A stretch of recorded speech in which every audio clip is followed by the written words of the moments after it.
भारतीय लेवा पाटीलदार युवक महासंघातर्फे लोहपुरुष वल्लभभाई पटेल यांची 150वी जयंती सिडको भागात उत्साहात साजरी करण्यात आली।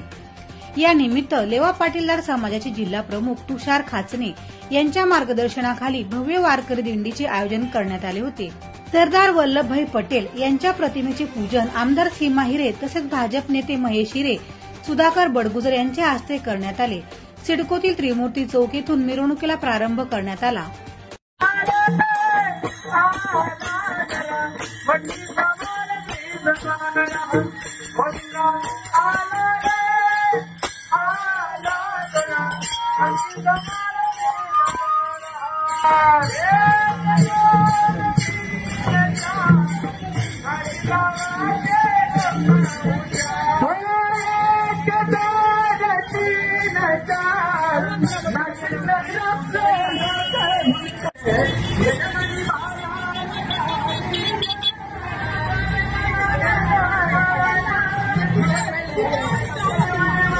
या प्रसंगी जिल्हा प्रमुख तुषार खाचने यांनी आमदार सीमा हिरे, महेश हिरे, सुधाकर बडगुजरसह इतर प्रमुख मान्यवरांना शाल व पुष्पगुच्छ देऊन त्यांचा सत्कार करण्यात आला।